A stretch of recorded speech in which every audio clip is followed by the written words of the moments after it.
We've all heard the old phrase, that person could sell ice to an Eskimo, referring to something that's nearly impossible to sell. But what if it was more of a misunderstanding and our customer had it all wrong?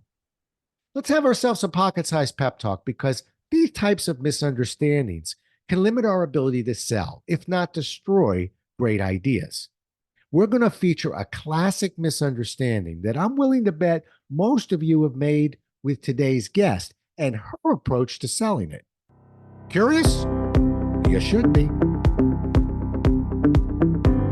A Pocket Sized Pep Talk, the podcast that can help energize your business and your life with a quick, inspiring message. Now, here's your host, Rob Jollis. Today's guest, Urvashi Bhatnagar. DBT, MBA, is a healthcare executive and investor at the intersection of healthcare and climate change. Her book, The Sustainability Scorecard, How to Implement and Profit from Unexpected Solutions, is out now and an Amazon bestseller. Urvi, as I'm allowed to call her, loves running long distances, a perfect hobby for someone who likes to find simple ways to express complex ideas. And today's going to be a test for her. Happy to have you on the show and welcome, Urvi. Thank you for having me. I must say, I am most excited to hang out with you on this podcast. Out of any other podcast talk or discussion I've had, this is the one I'm most excited about. We both better be good today. So, but thank you. I'm really grateful you said that. And it really is a pleasure because we've known each other for about 4 years now and some change. And so I've sort of watched some of the book and the ideas explode and come together and reform. And I just think it's really exciting. And I was fascinated with your book the day we met. And I actually looked, and it was February 2020, in case you wanted to know, right before something called a pandemic was coming down the stream. But in any case, I never connected sustainability to profit. So we're going to get to that. But before we do, how did the book find you? In other words, how did you figure out that this is what your calling was, that you wanted to write a book on this? I must say that I actually didn't ever think I'd write a book. I didn't think that at the time that I started writing it, which was maybe 8 years ago, I wasn't as far along in my career. And if somebody asked me now to write a book, I would say, yeah, I think I have a bunch of experiences I can put together. And I think that would be valuable to share with a broad audience. But I felt much earlier on in my career at that time. And but in speaking with my professor, who is my co-author on this book, Dr. Paul Anastas, I was already collaborating with him on research at the intersection of health and sustainability. So I could see a direct connection between healthcare, sustainability, or climate change and profitability. But I found that this was a big misunderstanding, as you just mentioned, widely and in mainstream, whether it is media or conversation. So I thought it was an idea worth pursuing. And I ended up writing a report on it. The report was about 150 pages, so it was really easy to just add about 150 more and turn it into a book. Yeah, it's true. And actually, for those who are listening right now, the good news is books are getting smaller these days. You had more than a head start at 150 pages. So, Yeah. Because actually a lot of the publishers are now looking for 40,000, 50,000 words, which is about 160, 170. Yeah. But okay, nice, good head start. And it is interesting. You know, I've always wanted to, I've actually thought of doing another podcast called A Book Finds You, because rarely do we go find the book. Something happens. There's an event, there's a story and a calling. But everybody thinks that we just wake up with it. It's like, no, it pounded on my door and found me. So, and thank goodness, because, we want to be passionate about what we write about. We don't want to write because somebody told us to. Books are personal.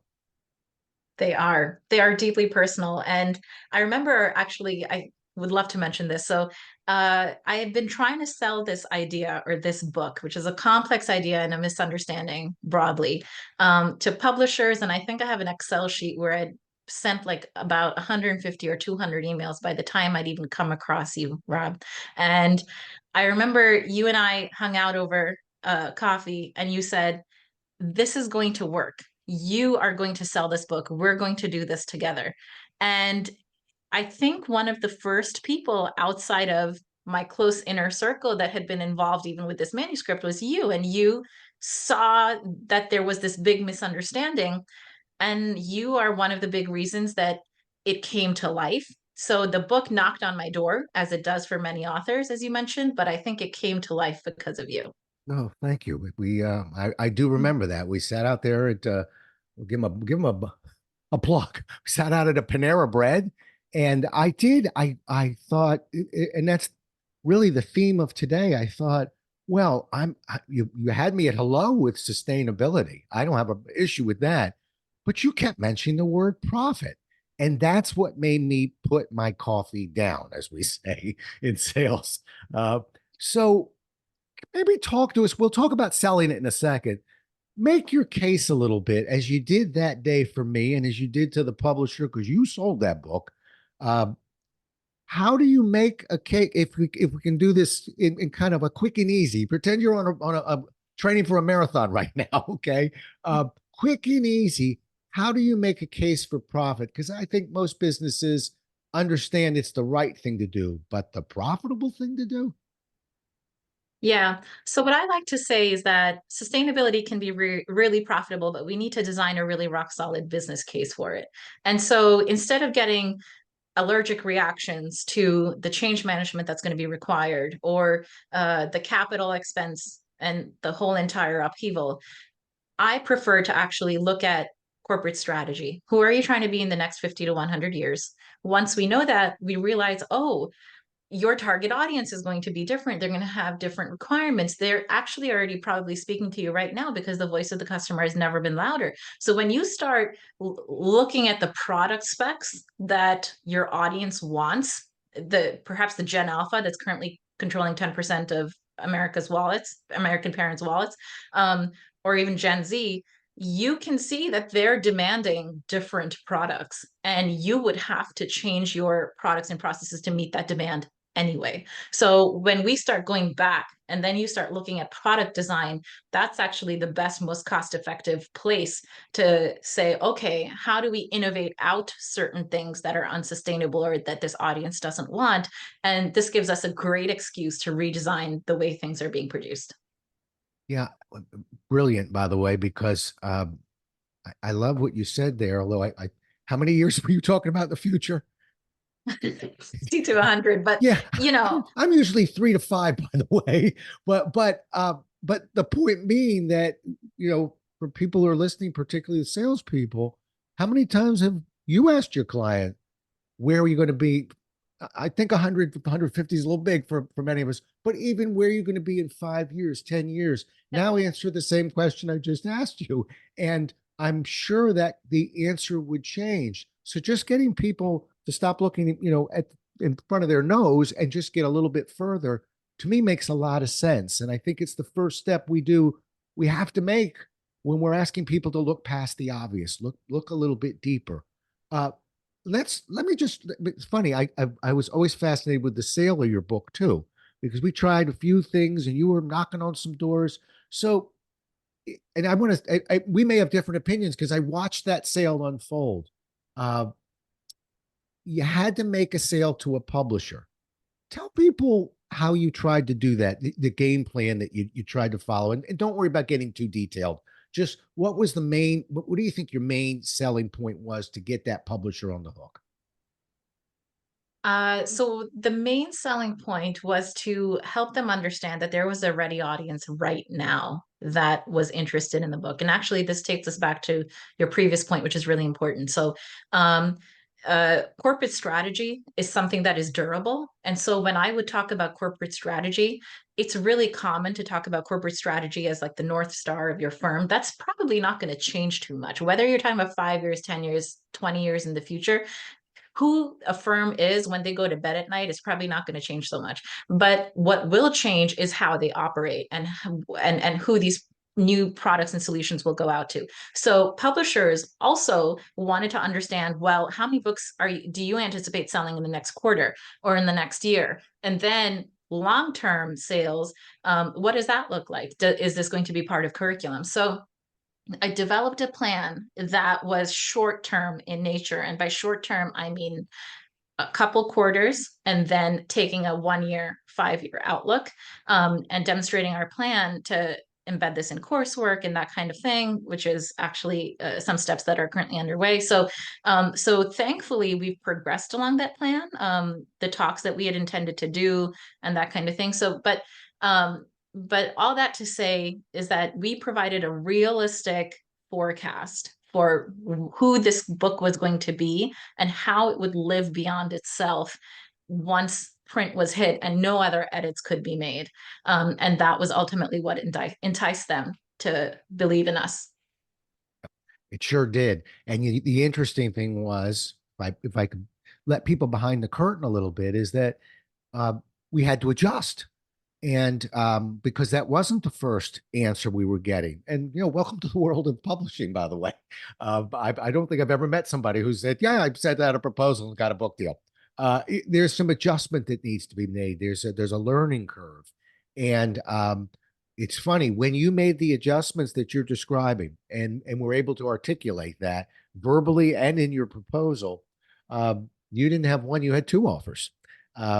And so now we'll take the sales hat off. We'll put on people who are thinking about maybe someday writing that book and you get published. Remember, you have a responsibility with that publisher to move that book. They're a business too, and they're trying, and it's a difficult business. So not angry at the publishers, but it's the elephant in the room of it looks like a wonderful book. How can we be sure that we can together partner up and get this book out and to be profitable?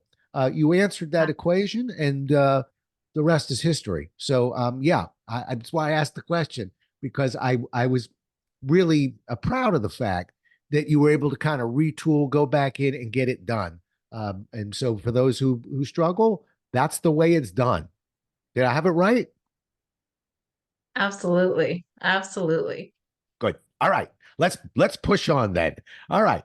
So I think actually you're nibbling away at my next question, because we're trying to now let's leave the book of my friend Irvy's book and talk about selling things that are difficult to sell, selling things with concepts that maybe people traditionally get wrong.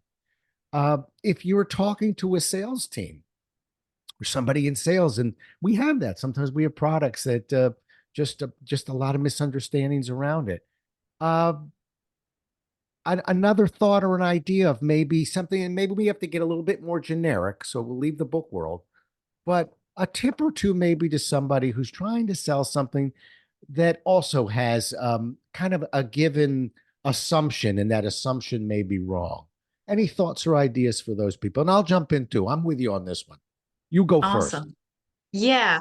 Well, I want to go back to actually something I learned from you, because I never thought about selling or a conversation. I never thought about just this whole world this way until you said it's all about the experience. So it's about the selling experience. Your customers want to be spoken to in a certain way. They have certain requirements, but they also care about the buying experience. So your product might be sustainable. That could be at an underlying level what is causing them to open up their wallets and actually spend the money. Perhaps the people that are buying your product are parents, and they really care that they're clean ingredients in whatever it is that you're producing. Maybe that's your audience. But these people are also very price sensitive. Diapers are expensive, and all these other products in that age range are expensive. So really understanding, creating a convenient buying experience and sort of highlighting all the other factors that go into selling that product, and perhaps only mentioning sustainability or the complex idea, perhaps mentioning it in a bite-sized, pocket-sized manner as required, when required, I think is what's key, because everyone is not going to directly resonate with the complex idea, but they will resonate if you create a solution for them that really makes it easy or really hits on some criteria that will allow them to say, yes, I'm going to purchase this over that. Standing. And agreed, by the way. It's really a kind of an interesting part that we're at right now, because it really plagues a lot of people, and not just, bag carrying salespeople, parents, managers. It's the human condition of sometimes trying to tell somebody that they're not right about a certain idea without alienating them from any hope of a solution. So I'll break it down to a couple of generic terms. So you tell me what you think.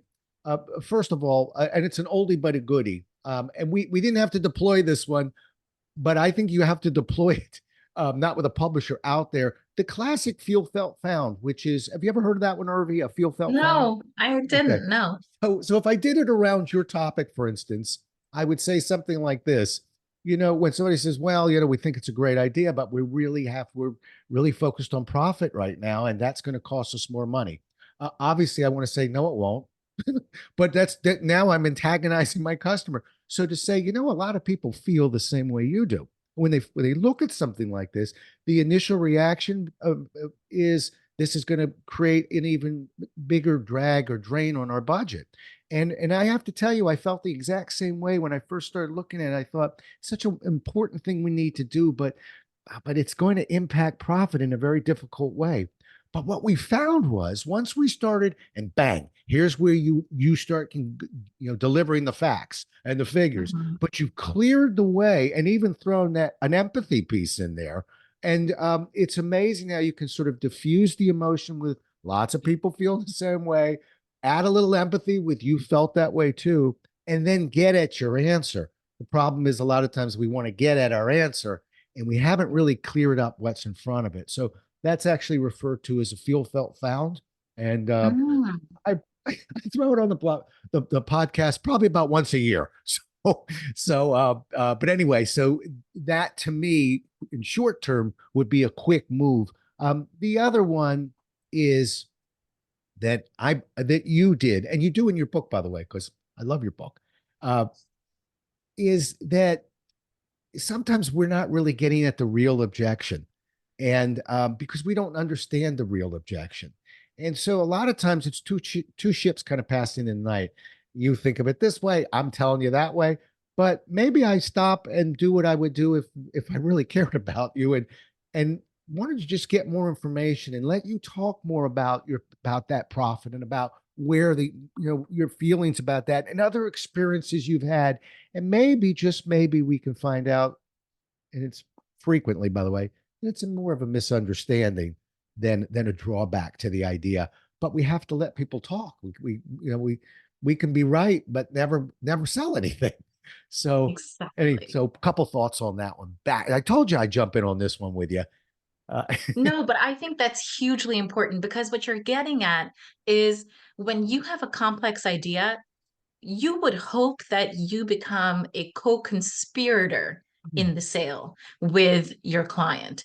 You want to really, really understand what's driving their behavior. And you might understand, in speaking with them, that actually they're an influencer, but the person that's actually going to spend is going to be the CFO. So they have a second degree validation that person needs to get. And so understanding the political landscape and what it really requires to actually have this go through ends up being pretty complex.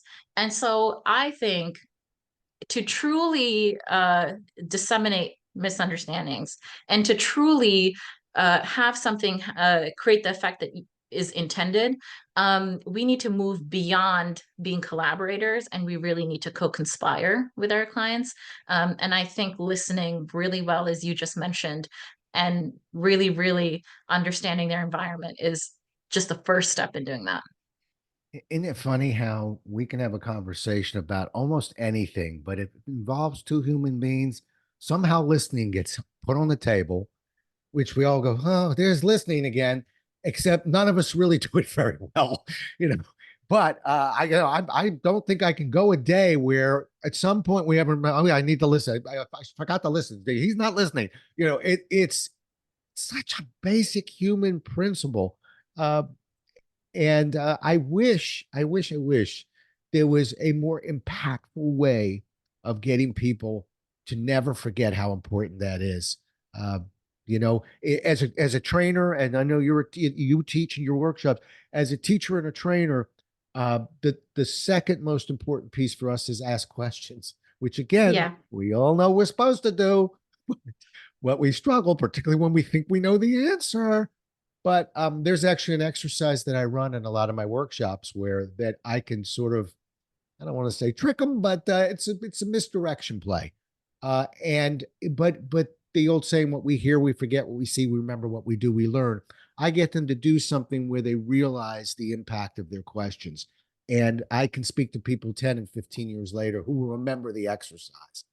Listening is a Wow. little more I wish if you can find one for me, Irving. I wish there was something that was that powerful and we could all use it as educators, because it's just so important. It's the theme of really our conversation, because we really probably could have started with that first word. How do we sell things that you're gonna have to listen, because everyone is thinking, what do you want? What should I say? What should I say? No, not yet.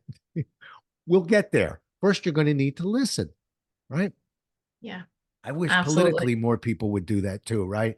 I don't get Oh, into politics, but the fact is, whether you're red, blue, green, whatever, we have sides. No one listens to the other, and because we're so sure we're right, and so yeah, there it is again, right? It keeps coming there you back. go. Can't Yeah. get rid. In a way, it's all about the incentives behind why people are listening, right? And actually, to your point, one of the exercises I like to do with people related to active listening is actually, I won't take credit for it. It comes from Jeff Bezos because he said that he often is in the position of being a chief slowdown officer. So there's some decisions that are one-way doors, and they're two-way doors. So two-way door decisions, you can come back from them either at a lower cost or whatever, but they're not as complicated. You can come back from a mistake if it turns out to be one. But one-way doors are really complex, and to undo that would be a huge burden and a challenge. And so I like to have business development leads and other leaders in a firm actually focus on some really complex questions that they may not encounter in their everyday, but they encounter perhaps broadly as they drive their firms forward. And when they are focusing on that North Star question, you'll see that they are okay. Now they're focused on that one way door. And when they're focused on the one way door question, they are forced to listen to other stakeholders, and they're forced to go a level deeper in their analysis than they would have otherwise. And then usually the question that comes up is, oh, I think we need to innovate. How do we do that? My book is the answer. But besides the point, but I find that a very effective exercise. I, we may talk about that a little bit more a little bit later. I like that. I like it a lot. Uh, talk about your co-author just for a moment or two, if you would. Absolutely. Oh, my co-author is amazing. His name is Dr. Paul Anastas, and he is a professor of environment at the Yale School of Environment, is an organic chemist by background, also teaches at the Yale School of Public Health and School of Management. He's had a long, illustrious career in sustainability, was previously at the EPA as a deputy director. So he's had a variety of experiences outside of academia. And he was a perfect collaborator for me in thinking through how sustainability principles can be applied to innovation and how that can be permeated in an industry agnostic manner. Outstanding. Well, I had the pleasure of meeting him a few times, and just seemed like a fine human being, a nice co-author to be partnered up with. But so good, Absolutely. good, good, good. We had to give him a shout out while we were here. All right. Here's a question. I'm coming down the home stretch. My maybe my last question, but with you, it's such a deep topic that I rarely ask this question, but I always have it written down. But I'm asking you, so it's not that deep. Don't worry. What question should I have asked you today that I didn't ask you, maybe about the topic, that profitability, or even just not giving up on an idea? Just give me something maybe I should have asked you. I think a question that is really challenging that I'm still grappling with and thinking about is the timeline issue that we actually touched upon, which is that salespeople and business development and a lot of our functions in organizations are really focused on the next quarter, the next year.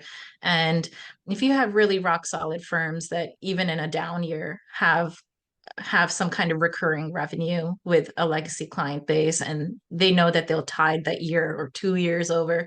At the end of the day, I think humans and our requirements in terms of health and well-being are infinite because we think about our lifespan and what's going to uphold wellness. And we think about our kids, because even if we don't mind the negative externalities upon our well-being, we certainly don't want our children or our family members or loved ones to be impacted by negative externalities. So there's a timeline issue here where how we produce things and how we go to market is very short-term focused. And that sometimes does not allow for people to completely think through their specs and completely think through the negative externalities once that product is out in the market. So there is a competition between short-term pressures and incentives and the infinite game, if you will, that we're playing because we live longer and we think about things in a generational manner, or we think we have multiple dependencies. We think about our families and our loved ones. So the timelines for us as consumers are actually much longer than they are for sellers or organizations in general, even if an organization is thinking about themselves in the next 50 to 100 years. So I still struggle with that question, and I'm researching it and thinking about it. Well, keep us all informed because you cracked that code. That's going to be significant because, look, when we just look at global warming, isn't it in a sense similar? It's like, well, there's two ways to think about it. Yeah, it may not impact your life while you're on this planet. But what what about your children's children? What about, the future? And we see, the public sees how difficult that is to sell. So that's quite the challenge. Maybe you and I'll meet for a cup of coffee. We'll talk about that one. That's it. I have no doubt you will come up with a answer or a solution for this. I can't wait to hear what you think. I'll need a couple cups of coffee in me because that's a tough one. But what a worthy conversation to have. So I actually look forward to it. Okay, my friend. I really, really appreciate you spending some time with us. How do people get a hold of you? Oh, please email me. My email will be in the show notes. You can also reach out to me on social media, LinkedIn, that kind of thing. I look forward to engaging with everybody. Yeah. And I'm going to, so of course the easiest way to start finding Irvi is to go jump on that book on Amazon. That's the Sustainability Scorecard, How to Implement and Profit from Unexpected Solutions. So that's a given. We're going to go grab that book. Don't forget, the Jollis Crowds, we don't just buy them, we write reviews. But also, just so you know, Irvi's last name, because are there a whole lot of people with your last name if I spell that name out? There are a ton. Okay, small crew. Small crew. Bhatnagar.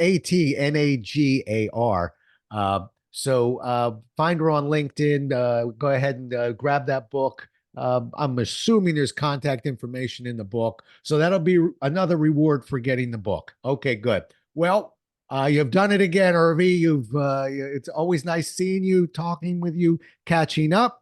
And I'm grateful we got to spend this time together. And I'm grateful to have you as a friend. Thanks for being on the show, truly. Thank you so much. Big hug, Rob. Hug back to you. Well, we'll do it again as well as we can next time, everyone. Until then, stay safe. Thanks so much for listening. If you enjoyed today's show, please rate and recommend it on iTunes, Outcast, or wherever you get your podcasts. You can also get more information on this show and Rob at jollis.com.